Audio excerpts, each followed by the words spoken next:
एक दिन भगवान बुद्ध अपने शिष्यों के साथ बैठे थे। तभी एक शिष्य ने हाथ जोड़कर पूछा, भगवान, जीवन में कब और कहाँ हमें चुप रहना चाहिए? भगवान बुद्ध मुस्कुराए और बोले, हे भिक्षु, चुप रहना भी एक कला है। हर जगह बोलना बुद्धिमानी नहीं होती।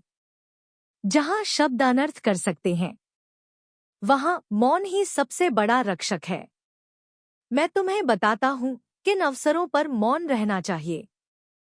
पहला, जब क्रोध आए, जब मन क्रोध से भर जाए, वाणी कड़वी होने लगे, उस समय कुछ ना बोलो, क्योंकि गुस्से में निकला हर शब्द तीर बनकर दिल को घायल कर देता है।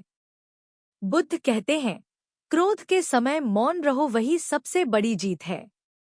दूसरा, अज्ञानी के सामने, जहां सामने वाला तर्क सुनने को तैयार ना हो, जहां बुद्धि के बदले अहंकार बोलता हो, वहां चुप रहना ही अच्छा है।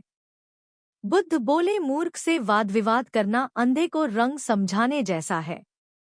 तीसरा, अपमान के समय, जब कोई अपशब्द कहे या तिरस्कार करे, तब मौन रहना चाहिए, क्योंकि सामने वाला अपने कर्म का फल पाएगा। बुद्ध ने कहा, जो अपमान सहकर भी शांत रहे, वह सच्चा वीर है। चौथा, किसी का भेद ना खोलने के लिए, जहां कोई गुप्त बात बताई जाए या किसी की निजता हो, वहां वाणी को रोकना ही सच्ची मित्रता है।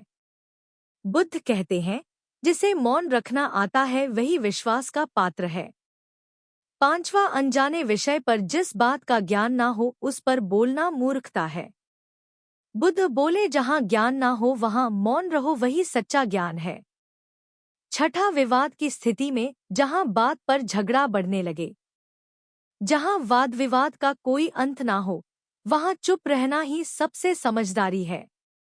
बुद्ध कहते हैं, जहां शब्द शांति छीन ले, वहां मौन सुख देता है।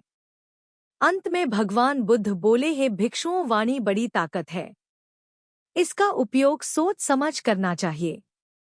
मौन वह ढाल है जो जीवन को अनर्थ से बचाता है।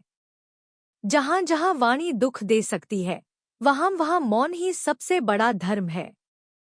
सभी शिष्य इस उपदेश को सुनकर गदगद हो उठे और प्रण किया कि जीवन में उचित स्थान पर मौन धारण करेंगे। बुद्धं शरणं गच्छामि। हम